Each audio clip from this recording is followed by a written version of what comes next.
ये बताइएगा कि आमना अरूज है कौन? आमना अरूज एक आम पाकिस्तानी है। खलील रहमान कमर साहब के मैनेजर हैं, उन्होंने रब्ता किया है। उसके बाद खलील रहमान कमर साहब ने रब्ता किया है और तकरीबन ये इनका आपस में रब्ता 1 महीने तक रहा है। खलील रहमान कमर साहब ने उनसे डिमांड्स करना शुरू कर दी, अगर आप शोबिज़ में आना चाहती हैं और एक्सेल करना चाहती हैं तो फिर आपको जिस तरह मैं कहूँगा आपको वैसा करना पड़ेगा। आमना अरूज ने कहा कि मैं अपनी लिमिट्स क्रॉस नहीं कर सकती। खलील रहमान कमर साहब ने जो है उनको ब्लैकमेल और हरास करना शुरू कर दिया। सादा लिबास में लोग लेकर आए हैं, कोई बंदा यूनिफॉर्म में नहीं है, ना ही कोई लेडी पुलिस है, और 2 खवातीन को आके उनके फ्लैट से अगवा करके ले जाते। जब FIR दर्ज नहीं है अरेस्ट नहीं कर सकते। इंसिडेंट के बाद मुझे उन्होंने गाड़ी भी वापस कर दी, मेरा वॉलेट भी वापस कर दिया, मेरा सेल फोन भी वापस कर दिया कि कितनी डूबियस सी बात है, आपने आके पुलिस को इन्फॉर्म नहीं किया। अस्सलाम वालेकुम जी, पब्लिक डिजिटल में आपको खुशामदीद कहते हैं। मैं हूं अरसलान आजम। सोशल मीडिया पर मारूफ ड्रामा निगार खलीलुर रहमान कमर का एक मामला डिस्कस हो रहा है कि उन्हें हनी ट्रैप किया गया और जिस खातून की जानिब से किया गया उसका नाम है जी आमना अरूज। आमना अरूज कौन है, उसका क्या बैकग्राउंड है, वो सिंगर है, वो अदाकार है, वो कौन है, कहाँ से उसका ताल्लुक है।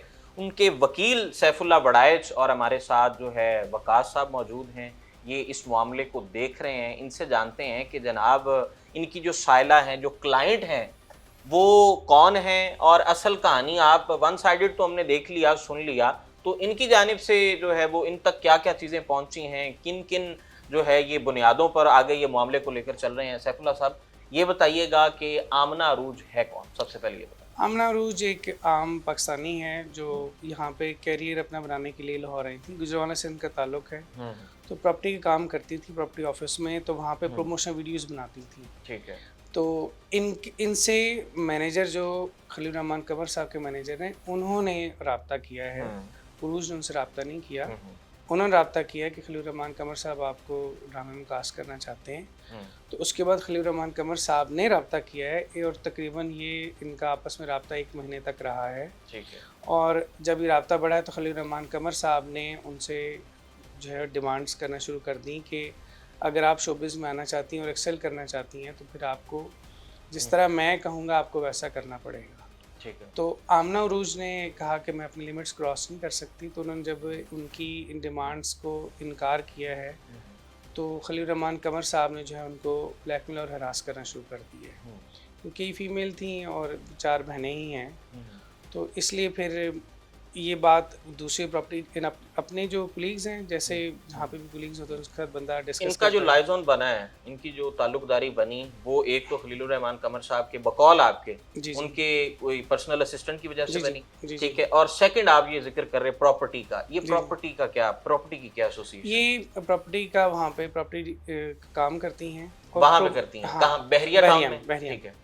और प्रमोशन वीडियोस बनाती थी। ठीक है। वहाँ पे इनकी कुछ स्क्रीन अपीयरेंस पहले भी थी? जी है, जी है। उसी की बेस पे तो उन्होंने रब्ता किया, इनको डायरेक्टली अप्रोच किया, इनका नंबर कहीं से लिया और इनको।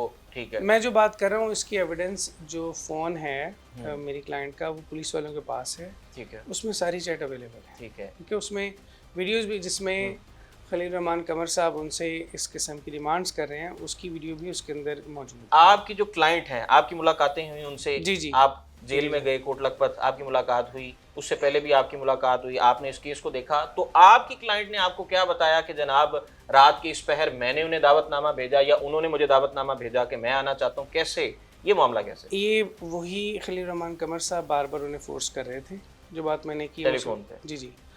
तो उन्होंने पहले भी 2 दफ़ा मुलाकात हुई 1 महीने के अंदर। अच्छा, 1 महीने के अंदर? ताल्लुक 1 महीने का? ताल्लुक नहीं है, सिर्फ ये जो बात मैं बता रहा हूँ कि टेलीफोन के ऊपर टेलीफोनिक जो है ये इनकी है, आपस में इनका कोई पर्सनल रिलेशन नहीं है। उन्होंने ये काम, लेकिन 2 तरफा ये पहल तो किसी एक ने की है। तो पहले ये तो कह रहा हूँ कि ये पहल उस जानिब से हुई। ये प्रोफेशनल खातून है, करियर बनाना चाहती हैं, उन्होंने इन्हें भी जरूरत थी, उन्होंने रब्ता किया है। ठीक है। स्टार्ट उन्होंने किया है, इन्होंने नहीं किया। ठीक है। अब हम ये कह सकते हैं कि हनी ट्रैप आमना ने नहीं बनाया, हनी ट्रैप उस खलील रहमान कमर साहब ने बनाया है कि अगर आप शोबिज़ में एक्सेल करना चाहते हैं। कहते हैं कि जनाब मेरे आपको 2 लाख समथिंग जो है इन्होंने अमाउंट नहीं, वो आमना ने नहीं किया, आमना नहीं किया, ना ही ये एलिगेशन खलील रहमान कमर साहब ने अपने FIR में लगाया। आप ये देखें, अगर ये खातून क्रिमिनल होती तो ये कैसे हो सकता है कि ये कहते हैं कि इंसिडेंट के बाद मुझे उन्होंने गाड़ी भी वापस कर दी, मेरा वॉलेट भी वापस कर दिया, मेरा सेल फोन भी वापस कर दिया और मैं लाहौर आ गया। लेकिन लाहौर आने के बाद अब देखें कि ये कितनी डूबियस सी बात है कि आपने आके पुलिस को इन्फॉर्म नहीं किया, आपने 15 पे कॉल नहीं की, आपने कहीं पे कोई केस रजिस्टर नहीं कराया। जिस तरह एक क्रिमिनल करता है कि ये साथ अपने सादा लिबास में लोग लेकर आए हैं और कोई बंदा यूनिफॉर्म में नहीं है पुलिस का, ना ही कोई लेडी पुलिस है, ठीक है, और 2 खवातीन को आके उनके फ्लैट से अगवा करके ले जाते हैं। जब एफआईआर दर्ज नहीं है तो आप किसी को अरेस्ट नहीं कर सकते। उसके बाद 3 दिन तक उनको हफ्ज़े बेजा में रखा है। This is a crime. उनके खिलाफ एफआईआर होनी चाहिए, खलील रहमान कमर साहब के खिलाफ एफआईआर होनी चाहिए और इनको सज़ा होनी चाहिए। और अगर कोई पुलिस ऑफिसर इसमें हैं, मैं किसी का नाम नहीं ले रहा, तो उनकी नौकरी भी ख़त्म होनी चाहिए। 3 दिन इलीगल कन्फाइनमेंट रखा, घर वालों को इन्फॉर्म नहीं किया। 2 बच्चियाँ, उनकी माँ बाप को पता ही नहीं है कि हमारी बच्चियाँ गई किधर हैं। उसके बाद जब वो 3 दिन बाद उन्होंने मुझसे रब्ता किया तो उनकी वालदा को मैंने कहा कि आपको लास्ट रब्ता हुआ उनकी वालदा का, ठीक है, मैंने कहा लास्ट लोकेशन जहाँ से आपको कॉल आई थी आप वहाँ पे जाएं और जाके 15 पे कॉल करें। जब वो बहरिया टाउन आई फ्लैट में, वहाँ के 15 पे कॉल की तो पुलिस आई, तो उन्होंने सिक्योरिटी कैमरा से वीडियोज़ निकाली।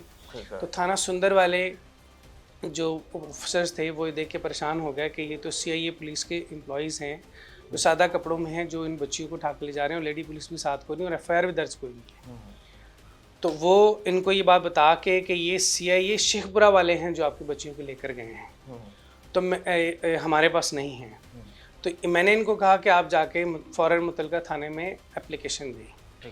अब उनकी बहन है, वो एप्लीकेशन लेके थाना सुंदर गई हैं। तो आप हाई हैंडेडनेस और यहाँ पे लोगों को क्रिमिनल माइंड देखें और लोगों की इलीगैलिटीज़ देखें कि उन्होंने बजाय इसके कि इस बच्ची की एप्लीकेशन के ऊपर एफआईआर दर्ज करते, उल्टा इस बच्ची को बिठा लिया, जिसका इस वक्त उसको ताल्लुक नहीं है। अच्छा, आपके पास एक वो क्लिप है, वो क्लिप में ये जो क्लाइंट है आपकी, वो क्या कह रही हैं, वो क्या जिक्र कर रही हैं, ज़रा वो भी बयान कर दें। वो कह रही हैं कि ये जब उसने ब्लैकमेल करना शुरू कर दिया है तो एक वीडियो मौजूद है जिसमें खलील रहमान कमर साहब जो हैं वो इनसे इस किस्म की डिमांड्स कर रहे हैं। वीडियो उनके मोबाइल में मौजूद। जब 15 पे कॉल हो गई है तो एफआईआर दर्ज हुई है 3 दिन इलीगल कन्फाइनमेंट रखने के बाद, और उससे 24 घंटे के बाद अरेस्ट डाली गई है, इंटरोगेशन कंप्लीट है, और उससे 24 घंटे के बाद मजिस्ट्रेट की कोर्ट में पेश किया गया है। ठीक है, तो अब आगे फर्दर हाई हैंडेडनेस और इलीगैलिटीज की एक पूरी सीरीज है। ठीक है, जो कौन करवा रहा है? खलील रहमान कमर साहब करवा रहे हैं। अगर वो कह रहे हैं कि मेरे साथ ही वाकया हुआ है कि मुझे इन्होंने अगवा रखा है, तो वही काम उन्होंने खुद भी किया। वो तो अगवा अपनी उनके बयान के मुताबिक 2.5 घंटे रहे। ये 2 बच्चियां जो किसी की औलाद हैं, ये 3 दिन तक गैर कानूनी हिरासत में रही। खास ये बताएं कि ये कहा जा रहा है कि 2 खवातीन साथ और जो है इस मामले में हैं, बकौल आपके 2 खवातीन हैं, उन्हें भी रखा गया है कस्टडी में, तो उनका क्या कसूर था, वो उनका क्या रोल? ये रूज जो है बहुत मतलब एक बैकवर्ड फैमिली से है और अपना बड़ी मुश्किल अपना गुजारा कर रही थी। तो अब जो असल चीज़ जो मैं इसमें जो अपनी इनपुट देना चाहूँगा कि हम लोग एक चीज़ को मिस कर रहे हैं। कैरेक्टर है हसन शाह। हसन शाह वो करैक्टर है जिसने और एफआईआर में भी अगर किसी पे इल्ज़ाम लगाया गया कि मेरे साथ किसी ने कोई ज्यादती की है, मुझे मारा है, या खलील रहमान कमर की तरफ से जो हुआ है वो हसन शाह के ऊपर है। ठीक है, ये अरूज के किरदार है, ये कौन? ये कोई इनका जानने वाला है जिसको जब खवातीन का अरूज का हाँ कोई जानने वाला है। जब उसको पता लगा है कि मुझे खलील रहमान कमर की तरफ से उसको ब्लैकमेल किया जा रहा है या जो भी, तो उसने उससे जब आया तो वो फिर करैक्टर सामने आया। अब अभी तक ये क्लियर नहीं है क्योंकि ज़्यादा जो है अभी वो नहीं हो सकी इसके ऊपर, लेकिन जो हमारी अपनी असेसमेंट वो ये है कि ये वो करैक्टर है जो कि दोनों जो असल बंदा है या मतलब खलील रहमान कमर भी बकौल उनके बकौल अरूज के इसमें 10 से 12 लोग मुलव्विस हैं। नहीं, ठीक है, और उनका कोई क्रिमिनल बैकग्राउंड भी होगा अभी तक हमारे सामने नहीं, लेकिन ये है कि एक चीज जो हमें पता लगी है जो अरूज ने भी बोली है कि मैं दोनों तरफ से ब्लैकमेल हो रही थी। तो इसका मतलब क्या है? ये उसने इजहार किया है, अरूज ने इजहार किया जुडिशियल होने से पहले। जी जुडिशियल होने से पहले। ठीक है, तो मतलब हसन शाह और एफआईआर में भी अगर खलील रहमान कमर साहब की तरफ से अगर कोई ब्लेम, वो तो अरूज पे तो इस हद तक है ना कि उसने बुलाया है, वो भी उसने नहीं बुलाया खुद। ठीक है, तो उन्होंने नहीं बुलाया खुद, अरूज उन्होंने राब्ता किया खलील रहमान कमर साहब ने किया, लेकिन इन्होंने हामी तो भरी होगी ना। ठीक है, बिल्कुल ठीक है, लेकिन जी तो वो दोनों तरफ से ब्लैकमेल होने का मतलब क्या है?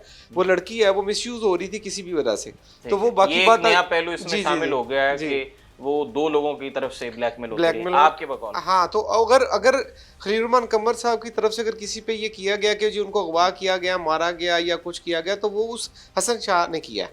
ठीक है। तो वो बंदा है जो इस लड़की को भी शायद अगर मिसयूज कर रहा था, और अगर उसने कुछ गलत किया है तो खलील रहमान कमर साहब ये अरूज इस लिहाज से बिल्कुल जो है वो मिसयूज हो रही है मेरे ख्याल में। तो हमें उसकी ये जी एक और नया पहलू जो है, एक नया किरदार जो है इस मामले में सामने आया है। मज़ीद जो है ये मामला किस करवट बैठेगा, मज़ीद जो है ये तो इंटेरोगेशन के बाद, तफ्तीश के बाद बाकायदा जो है आने वाले वक्त में ही इसका पता चल सकेगा। यहीं पर अपने मेज़बान अरसलान आज़म को इजाज़त दें।